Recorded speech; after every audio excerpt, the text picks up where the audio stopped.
আলহামদুলিল্লাহ, আলহামদুলিল্লাহ, আলহামদুলিল্লাহ। তো ফাইনালি আমাদের প্রবাসীদের স্বপ্নের মাটি ইতিমধ্যে কার্যক্রম শুরু করে দিয়েছি। তো সর্বপ্রথমে জানাই প্রবাসী ভাইদেরকে ধন্যবাদ, ধন্যবাদ, ধন্যবাদ। প্রবাসী ভাইদেরকে ধন্যবাদ। হয়তো প্রবাসী ভাইদের সাপোর্ট ছাড়া আমাদের এই গ্রামে একটি মাঠ করা সম্ভব হইতো না। তো আমাদের উদ্যোগটা নেওয়াটা অবশ্যই ঠিক হয়েছে, না হলে প্রবাসী ভাইয়েরা আমাদেরকে সাপোর্ট করতেন না।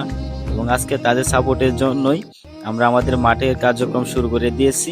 এবং এই পর্যন্ত যারা আমাদেরকে সাপোর্ট করেছেন, আশা করি সামনে তারা আরও আমাদেরকে বেশি বেশি সাপোর্ট করবেন।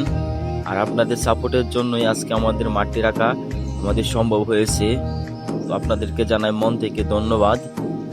আরও আমাদের গ্রামের যারা বিশেষ করে আমাদেরকে এই মাটি রাখার জন্য সাহায্য করেছেন, তো তাদেরকেও জানাই ধন্যবাদ।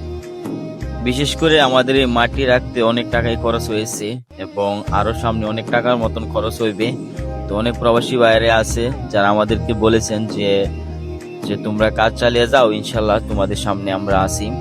তো এখনো পর্যন্ত যারা আমাদেরকে সাহায্য করেন নাই, অতি শীঘ্রই তোমরা আমাদেরকে সাহায্য করিবা আমাদের মাঠে যাতে সম্পূর্ণভাবে কাজ সম্পন্ন করতে পারি এবং অতি শীঘ্রই যাতে প্রবাসীদের স্বপ্নের মাঠে আমরা খেলা উদ্বোধন করতে পারি। তো এতটুকুই আশা তোমাদের কাছে। তো ইনশাল্লাহ সামনে তোমরা আরো বেশি আমাদেরকে সাপোর্ট করবা। আর তোমাদের সাপোর্ট না থাকলে আমাদের এই কাজগুলি সম্পূর্ণ হতো না। তো তোমাদের সাপোর্ট সামনে আরো বেশি পাবো, এই বলে আশা আমাদের সামনে রয়েছে। তো সকলকে জানাই ধন্যবাদ। ইনশাল্লাহ সামনে আমাদের জঙ্গুয়া গ্রামকে একটি মাদক মুক্ত সমাজ হিসেবে গড়ে তুলব, যদি আপনাদের সাপোর্ট থাকে আমাদের পাশে, ইনশাল্লাহ।